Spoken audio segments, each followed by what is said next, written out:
welcome to This Week on Main Street. I'm Chris Owens, along with Perry Williams. It feels like we haven't been here in a while because we haven't. Yeah, that's right. Felt like I had to reintroduce myself to you and catch you up on everything that's happened in Noblesville, Mr.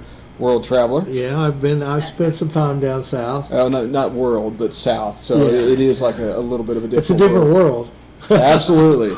Well, there have been no shortage of things happening. I was trying to remember on the way down today when the actual last show that we put together was, but it was sometime in May.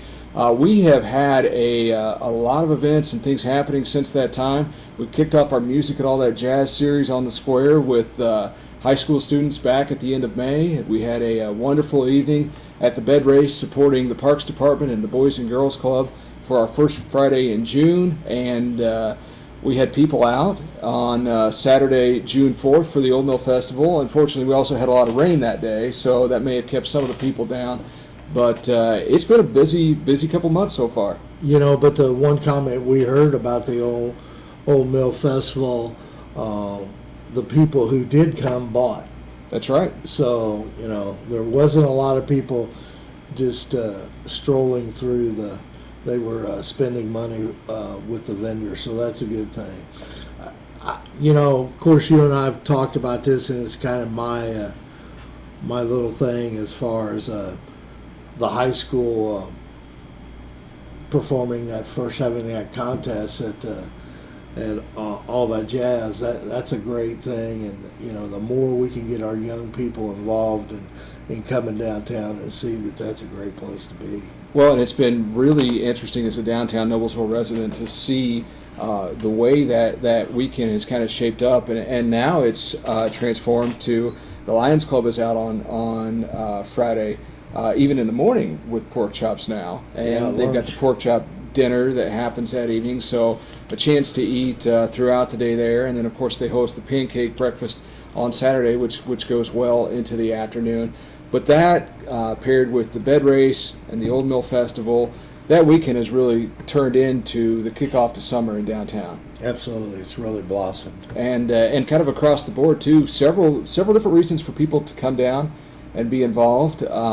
Friday night, I know that there will be several Noblesville students and several Noblesville youth who will benefit from those sponsorships and everybody that came out to be a part of the bed race. And again, those funds are directed to put students in need in summer camp through the summer and provide them a positive experience and all through the efforts of the communities. Thank you to our partners at Noblesville Parks and Recreation, specifically Mike Hoffmeister and Abigail Reinhardt with the Boys and Girls Club. We've got a recap meeting tomorrow and talk about where do we go from here. So we're up to 11 teams in 2016 and just hope to continue to grow that and see what that means for downtown. But if you were downtown, thanks to the new Facebook Live feature, since I was actually on the course, I got to go back and watch just different people from the community posting about their excitement level, taking video of the course, of the races. It was a fun evening in downtown. Absolutely great. A great weekend we came off of there. So, and there isn't any lack of things to do in weeks to come either. No. We'll talk about the future coming up and specifically this weekend, Father's Day weekend, and what that looks like in downtown Noblesville. We've got a busy month of July, and really we're busy now through about mid-December, right in time for the holidays.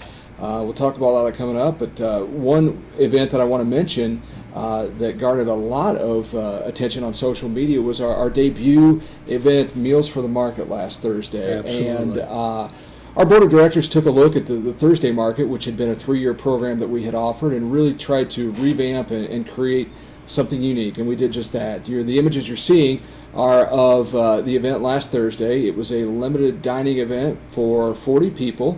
We worked in conjunction with a local private chef, Rick Moreland, to develop a concept overall, develop the menu, and we had some great table decor provided by Little Bloomers. Our friends at Deer Creek Brewery gave us some beer that we could use to sample as part of this event, and really the concept was the chat with the farmers market and work through them to secure local produce and meat to create this meal. We opened up online registration, and then the takeaway for all the attendees was a menu card featuring the vendor where Rick secured the produce and the recipes for the evening. So to give you an idea, it started at 6 p.m. We had music from a local artist, Steve Newby, who was there, and Steve is a phenomenal guitar player. The event is done in partnership with Logan Street Sanctuary. Alice Cavanagh-Scover was doing a plein air paint out as part of that, as well as displaying some of her artwork.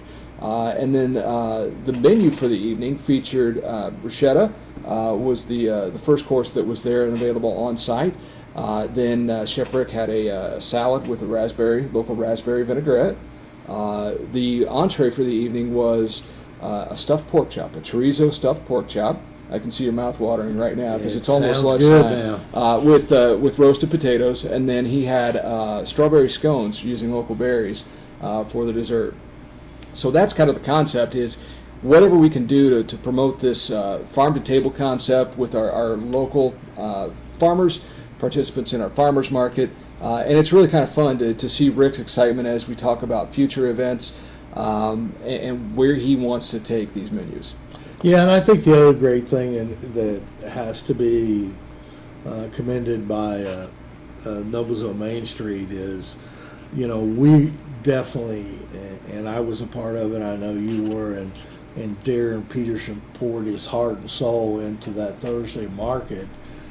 And for the life of us, we couldn't ever figure out why it didn't really take off, because the people that came had a wonderful time, but the problem was that we couldn't get enough people. So, we took a leap of faith here and is trying the dinners now. Okay, so the farmers market dinners. So we'll see what happens here, but. Yeah, I think the important thing to know is this is something that we look at from the vitality of an event on an annual basis when we do a recap of an event and talk through the experience of it. And we have received some negative reaction for taking away the Thursday market, but also feeling like we need to be a socially responsible organization. Didn't feel with a declining attendance on a weekly basis that it was something that was right for us to continue to charge for. So we feel good about the product that we've created, and that's not to say that the Thursday market is a foreign concept. Right. We're actually working in conjunction with Loci Creative, a local company, through a grant through Hamilton County Tourism, to look at activating other alleyways and projects. So it's possible, even with the discussions of Federal Hill Commons and how programming out there takes shape, that concept could be revisited in some form or fashion in years to come. Absolutely. So sorry to say that we are actually sold out for the other events. So actually last Thursday evening, our July event sold out during Meals from the Market, probably because of all the attention it was getting on social media. And then earlier this week, our August and September events sold out, which is a good problem to have. We are looking at harnessing that demand and seeing what we can do to possibly increase capacity. From an organization standpoint, we greatly appreciate the amount of support that this event series is getting, and at our board of directors meeting tomorrow, we'll be talking about potentially expanding the event. If we do, we will make that information available first through our website and our Facebook page and Twitter page, and then to local media as well. I think there were a lot of people that wanted to know about the event. Where can I find out more? We communicate with local media probably better than we ever have. Absolutely. So we've got the past behind us. We've got some things to talk about on upcoming events, and we'll do so right after this.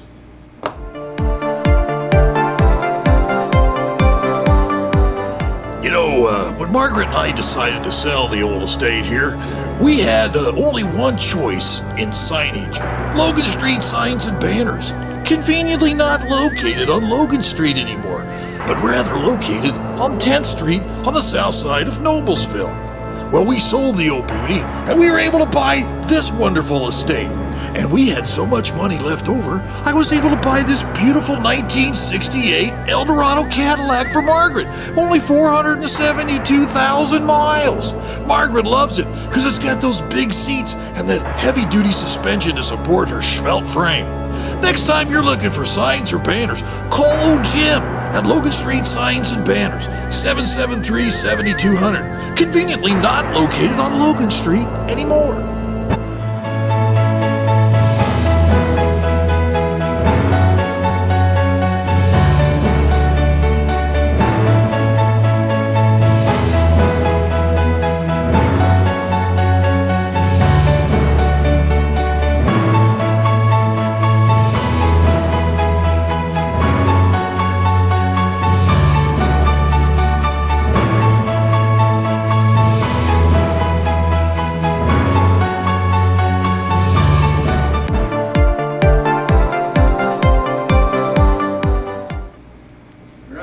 Welcome back to This Week on Main Street. I'm Chris Owens along with Perry Williams, and we just kind of recap what weeks have been like since we've been able to be on the air, and happy to be back now.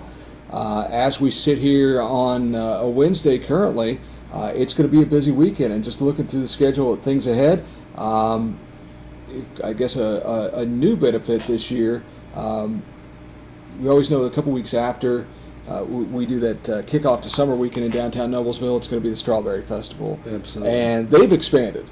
I don't know how that looks for us. We'll probably see each other Friday and Saturday now in downtown Noblesville. The annual Strawberry Festival kicks off this Friday at 11 a.m. On the northwest corner of the Courthouse Square. Assuming they'll have their traditional tent and set up out there, and I believe that's from 3.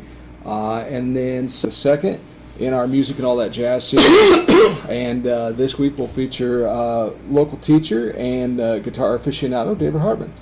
Very good musician too. It draws a big crowd. Well, and brings out other teachers that he teaches with. I know on occasion there'll be a student or two set in, so it should be to that. And then hearing rumblings at this time, I believe that Roots of Life is organizing a prayer vigil for the victims of the Orlando tragedy.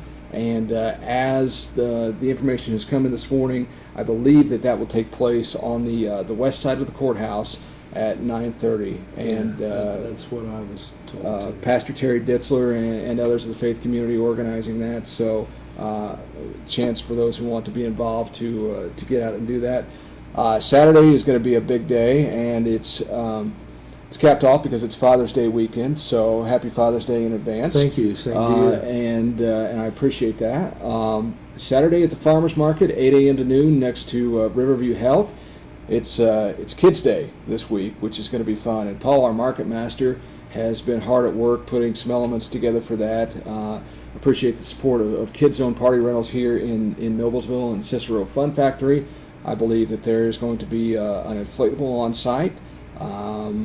I can't remember for the life of me now what that was, but Paul told me about it. There's going to be some games of skill on site as well. Riverview Health is going to be out, and they'll have some giveaways for kids and some health screenings, and of course all that complementing. I believe we have 70 vendors and over 90 spots out there this year. Provided that we'll have good weather on Saturday, should be a great chance to go out and get involved. Now you're starting to see that time of year where more Indiana produce is rolling in, and the big question I get now is you had left, and the one great thing about it was the crowd was great. Yeah. I mean, there was a lot of people out there, and we had beautiful weather, and people were buying, which is good. It's a good sign, and diversity of product too. We got local green beans out there, really nice. Local tomatoes look good. Of course, you mentioned the sweet corn's coming back, but you can also eat breakfast out there. Yeah, I was going to say ready-made foods and prep foods. Mathu's egg rolls are a favorite as always, and Texie Mexi's out there. And the people I forget their names that make those egg sandwiches and stuff in the morning. Skellington Farms. Yeah, that's. So you should not go hungry out there. One of the other cool features of the market that we're really excited about is the fact that for families who receive SNAP benefits, those can be redeemed at the Noblesville Main Street tent. Kristen Hyatt, our executive assistant, is out there on a weekly basis and can run your SNAP card for benefits. She'll give you then that amount of currency in market currency, which can be spent with our local vendors. So you can use SNAP benefits to buy local produce. There's also a program called Fresh Bucks with whom we are in partnership, and that can double that SNAP contribution up to $20, again, for fresh fruits and vegetables. So if you have questions, go to the farmers market on Saturday and go to the Noblesville Main Street tent. Ask to talk to Kristen, or feel free to call our office. Phone number is 317-776-0205, and Kristen is in our office Monday through Thursday, 12 to 5. She'll be more than happy to get you connected. Of course, the Strawberry Festival continues on Saturday, 11 to 7, and then Sunday it's the big car show in Forest Park, and that starts at 9 a.m. And that's a huge crowd out there, too, for that car show. It'll be a good time, and haven't looked ahead to the forecast this weekend, but should be nice. Probably going to be warm, as expected. It is going to be warm, and I think that on the weekend, I don't think we had any rain. No. Let's hope. Also a feature I want to mention too at the Saturday market, for those folks looking to get involved in a community project. Maybe you've got some time within your company, and maybe that's part of your company culture where you're able to donate some time to community service projects.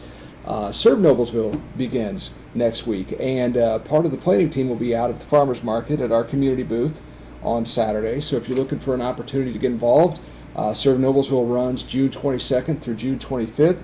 There are over 30 projects in the community on those 4 days, and I believe at last count there was opportunity for 1,000 volunteer roles over projects over those 4 days. So it's been a real pleasure for us to be asked to be on the planning team for that this year. Certainly we'll make the opportunity for our board members to be out and be involved in one of those ongoing projects. I know that Jim Wofford's going to do a movie on Saturday in conjunction with one of the churches involved, and there will also be a cookout downtown on Friday evening. Teens Sweep the Square is part of that. So really a great opportunity for anyone of any age level. There's projects where kids can be involved, to senior citizens, and any skill level, everything from crafts and just general cleanup to landscaping to minor and major construction. So the website is servenoblesville.com. If anybody has any questions, you can also go there to register as a volunteer. And again, volunteer support is needed. I know there was articles in both local papers today, and quite a bit of social media buzz created around those opportunities as well. Yes, there was. So we get through the weekend and go out and serve our community a little bit next week, and then we're really staring the thick of summer in the face. And just the first week of July alone, we've got the July 4th parade coming up. That's put on by the city of Noblesville and Noblesville Main Street this year. Then we've got another Meals from the Market event coming up on the 7th. And of course the street dance is coming up on July 9th. We had not previously released this on the show, but Lemon Wheel will be returning to the street dance this year as our entertainment. In addition, of course, to DJ G Knott, he'll be back. He'll keep the crowd rocking. He'll get him going from 5 to 7:30. Then the mayor and I will take the stage for a few announcements. Then on to Lemon Wheel. We're excited to announce that we will have not only the Kids Zone and Touch a Truck area, but the movie Minions will be shown that evening on the backside of the courthouse lawn. We'll have the car show, tractors, business showcase. Hopefully next week we can make the announcement about the beer garden. Special food involvement this year. And then in addition to all that, if that weren't enough, we'll also have the Pacers fan band on site, likely on Logan Street, as well as Colts in Motion. So just a couple other elements to really ramp up what we're doing as part of the 25th annual Noblesville Street Dance. Yeah, normally you don't get the opportunity to have the Pacers and the Colts at the same venue at the same time. We hope they play nice. Well, thanks for watching. If we can answer any questions, don't hesitate to call our office, 317-776-0205. Our website is noblesvillemainstreet.org, and you can find us on Facebook at Noblesville Main Street.